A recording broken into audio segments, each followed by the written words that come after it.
No, dneska jsme si připravili taký koktejl a i bagety. No. Tento koktejl je velmi účinný, tohto zdravě a chápete, no koktejly jako koktejl. No, pojďte nám něco k tomu, pane. No, dali jsme tam mléko, maliny, teraz dáme tam trochu cukru, aby bylo to sladšie. No, potom teraz to rozpučíme, no a potom si to dáme do pohárov. A keď bude celý, Nebo na chuť. nejaké také, No. no, jobové. Ja vím, ty ošukal, jo, mne to nevadí. No, teraz Tam je tu aj bingo, ochutnávač. Bingo.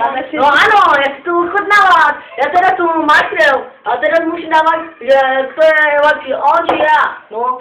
Takže kdo vyhrá, to dostane začo. Celou začo. Ano. Ano. No, dáme trošku cukru, jo, aby bylo trošku sladšie. Dáme si poháre. Ještě několik mléčka dáme. Stačí. No. Já to rozpučím. On to rozpučí. Ano, rozpočí. Jo, aby bylo to fajné. Jo. Vypůrná šťávy. Vypadla. No jo. No, ukážeme vás jiného pít, jeho izbu a No, takže no, ukážeme vám svůj izbu, no. Chcete no?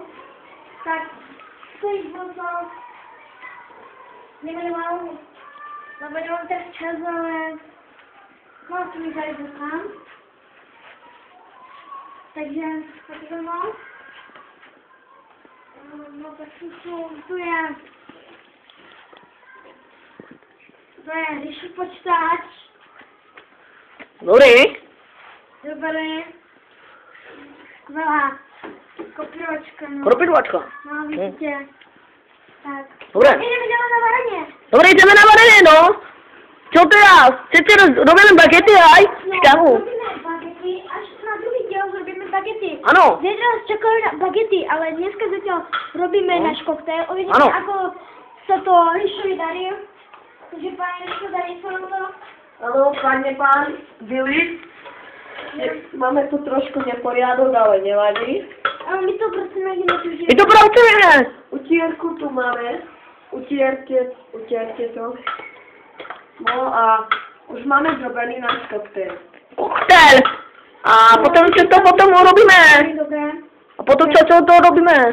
No, dali jsme tam maliny, No. trošku mléka, cukr, pomiešali jsme to, rozpustili. Počkejte, zatím výšku. No, ličičku, no. A dáme bingovi ochutnávačovi. Dáme bingovi ochutnávačovi. Ano, dáme tu máte pan trošku. Bingo. Tam bingo. No, pan Bingo. Ano. Aké to je? No. Aké to je? Výborné. Dobré. To je nebezpečné.